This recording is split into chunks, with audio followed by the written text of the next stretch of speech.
Today I have 6 facts for you that we think you should know about microfilm. And the first one, it was created or invented in 1839, and the guy's name that invented it was John Dancer. So not exactly critical to actually using microfilm or getting it scanned or anything related to that, but it's just kind of a fun piece of knowledge that now you know, you probably won't forget, because what a great name. John Dancer created microfilm. Again, 1839 though, long time ago. Microfilm's been around. Of course, those are first versions of it, but it's still being used today. Pretty incredible. All right, fact number 2, microfilm should last 500 years. Now, that's gonna really depend on how it's stored. That's a big focus, is not just, okay, I have microfilm, it's gonna last 500 years, but how it's stored and protected and maintained. So you can't just say, I have a roll of microfilm, I live in the Caribbean, and I just put it in a closet. Not gonna be the best, because humidity will get to it. I mean, you wanna focus on temperature, humidity, light control, how often people are touching it or using it. So a lot of factors will go into that, but theoretically, as long as it's maintained properly, it should last 500 years. Now, if you go back to fact number 1, it was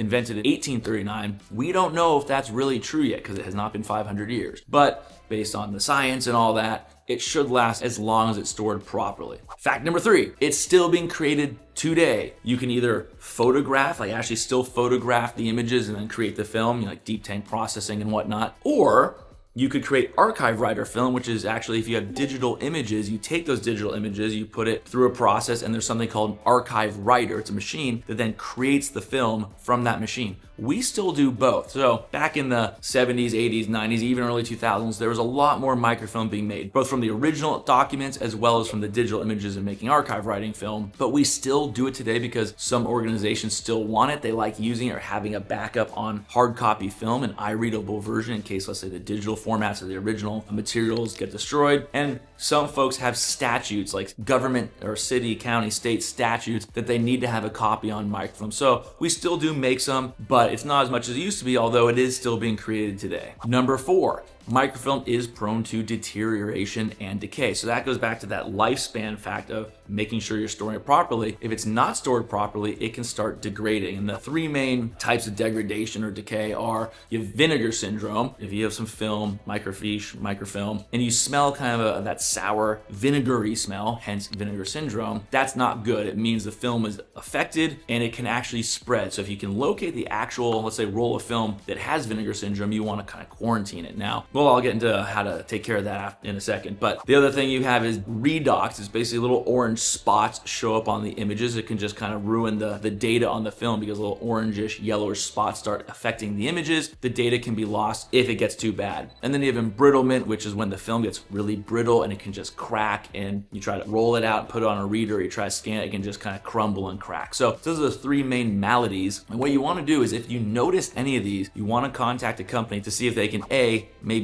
fix it in some fashion or prevent any more, or B, get the film scanned or at least duplicated before it's too late. So let's say you have vinegar film and it's not too bad. You can scan it, no issue. But we've seen vinegar film that is so bad, it's just like almost melting, it's sloppy. We actually have to clean the scanners after each roll it goes through. The roll actually just sort of gets destroyed and it loses all the data. Of course, we talk with our clients about this and get confirmation and waivers that we're allowed to try to scan it. But when it's affected, it's almost too late. So if you might as well try to get it scanned, or maybe duplicated at the least, before the degradation continues. Because once it moves on too far, the data's gone, you can't do anything about it, and the information's lost. All right, 5, there are different types of microfilm. Very quickly, there's 16 millimeter and 35 millimeter. 16 millimeter, like office size, smaller documents, normal, like office docs. 35 millimeter, you're gonna have like oversized books that were microfilmed, or engineering drawings, newspapers, things like that. You also have 100-foot and 215-foot film. So 35 millimeter is always going to be on 100-foot film. It's also called thick film because the film is actually a little thicker.